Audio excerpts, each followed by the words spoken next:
Ladies and gentlemen, boys, girls, and MBs, we have Bernie Sanders and AOC in the building. You guys are about to go up and speak at another one of the rallies that you've been doing, the Fighting Oligarchy tour.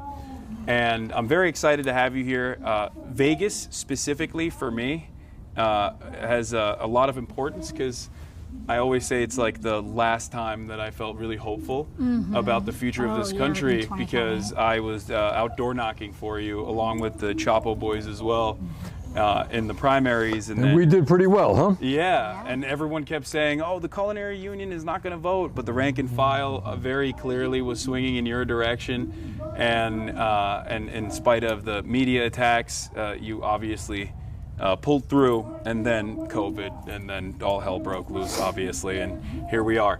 You don't have a lot of time, so, and I'm sure that we'll get to talk a little bit more in the future as well, but I went to Japan recently, and I got both of you guys gifts. I actually have another gift for you, but unfortunately I don't have your gift, the actual gift here. Hold on. This one's for you. This is a Palestinian movement in Japan. Thank you. Solidarity with Palestine, and this is a little train for public transit. All right. I have a Japanese Communist Party pin for you as well, but unfortunately, because I went over there and I checked out their headquarters. But what are you guys trying to accomplish with these rallies? Let's get started. I mean, I think that the kind of moment that we're in, and also something that Trump was able to exploit, was really practicing, even though he doesn't believe in working class politics, they had a very focused working class strategy. And I think for a while, like, Democratic Party clearly wasn't effective at that, wasn't successful at that. And I think one of the things that we're here to do is to actually rally a class conscious movement to bring people together and to show that we can fight for a better future, not in marginalizing and attacking people, marginalized people, but actually in rejecting the differences that we have to come together in common cause and to organize folks. Well, I agree. To me, this country faces the worst set of crises that we have faced in a very, very, very long time. We are looking at a nation which is now oligarchic. And they don't hide it. I mean, I must give them credit for that. You know, they're out there. Mr. Musk, the richest guy in the world, is running all over the place, cutting the needs of veterans, cutting after Social Security. There are, in addition to Musk, he got 13 nominees of Trump to head major agencies. They're all billionaires. So you got a government, clearly, no embarrassment, of the billionaire class, by the billionaire class, for the billionaire class. And then what is, I would hope, would be upsetting to all Americans, no matter what their politics may be. You can be conservative about this. You got a president who is moving us very rapidly into an authoritarian form of society. I mean, you don't sue media in America because they say something bad about you. Alexandria and I got about 500 lawsuits there, but we happen to believe in democracy. You don't ask for the impeachment of judges because they issue a ruling which you disagree with. So it is, these are tough times. And what we have got to do is rally the working families of this country to stand up to oligarchy and to demand that we have an economy and a government that works for all, not just the people on top. So one way that this government, I think, the Trump administration has been able to very expertly tackle these issues is by using an entry point of pre-established marginalization. Obviously, the erosion of civil liberties is happening all around, but like in terms of attacking free speech, a fundamental principle that I think all Americans agree on. And the way that he's done this, the way that this administration has attacked free speech is by doing something that previously has only been utilized in the darkest times of American history. I'm of course talking about Mahmoud Khalil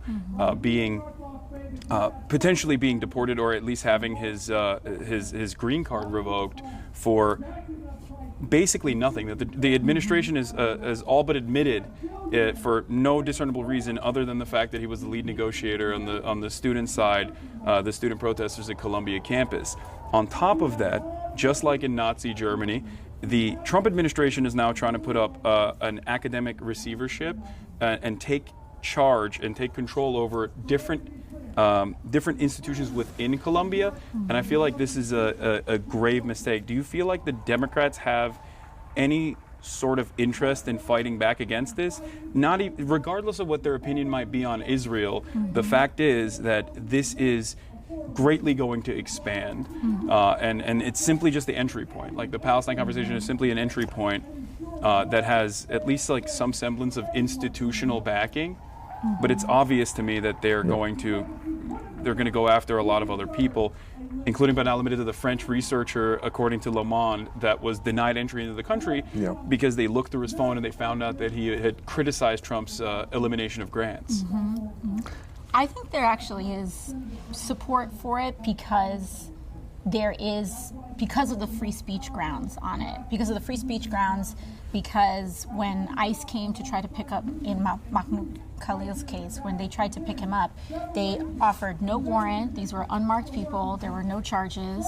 And so you have Senator Durbin and Senate Judiciary, right, Bernie? I think he is the ranking member of the Judiciary. I believe they released a statement talking about how they want to move on this. But I also think that it goes without saying that there is still profound money and interest that remains dedicated on both sides of the aisle in trying to marginalize and also conflate criticism of Israel as anti-Semitism. Right. And we have to be very aware of that too. We have very limited time, and you guys have to. Do I need to? Sorry. You got no time. I'm going Okay. up. It's my cue. All right. Just Sorry, a I'm minute going or up on two. stage. All right, perfect. Sorry. One question I actually wanted to ask you before we let you go is, you've also talked about, you've talked recently with the New York Times about what the future of the Democratic Party looks like and what maybe young enterprising individuals must do. And I believe I'm paraphrasing here, you said something along the lines of like running as an independent rather than utilizing the party for me, infrastructure. that's not a very radical concept because I am the longest serving independent in American congressional history, and I've always run as an independent. Look, I think the Democrats over the years deserve credit for the work they've done on women's rights, on gay rights, on civil rights in general, fighting bigotry. They deserve credit, and they've made progress. But I don't think anybody with a straight face can tell you that they've stood up for the working class of this country. And I think that's why so many working class people have drifted into the Republican Party, not because they believe in tax breaks for billionaires or they don't believe that climate change is real. It's they look at the Democrats and there's not much there. So what my view is people should think about running as they want. Progressive independents should run as progressive Democrats. But don't necessarily feel that you have to run within the Democratic Party.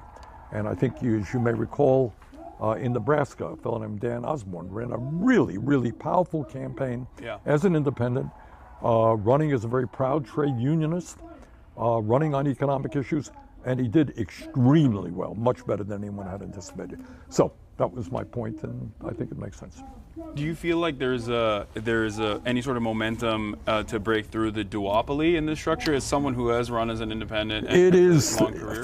It's a long discussion. If you're asking me, do I think we could start a third party tomorrow? I don't, for a lot of reasons, having to do with restrictions in various states making it almost impossible. But I think what you're seeing is massive discontent with both the Republican Party and the Democratic Party. More and more people are looking for, I think, independent alternatives. Yeah. Oh, yeah. Okay. All right. Well, all right. Listen, great to see you. We'll hopefully do this again very soon. Okay. Take care. All right. We'll go over to the rally now. We got to get your mic off. Thank you so much. Perfect. Okay. We good? All right. Okay. Hold on. Chatters. That was Bernie Sanders and AOC. There was obviously a lot more discussion that I wanted to get to, but unfortunately, they literally are going up right now. So It was short. Hopefully, one of these days when I have a little bit, or Bernie has a little bit more time, I'll be able to conduct a longer interview with both AOC and Bernie. But having said that, that's what I think we need to do, like a podcast almost, you know?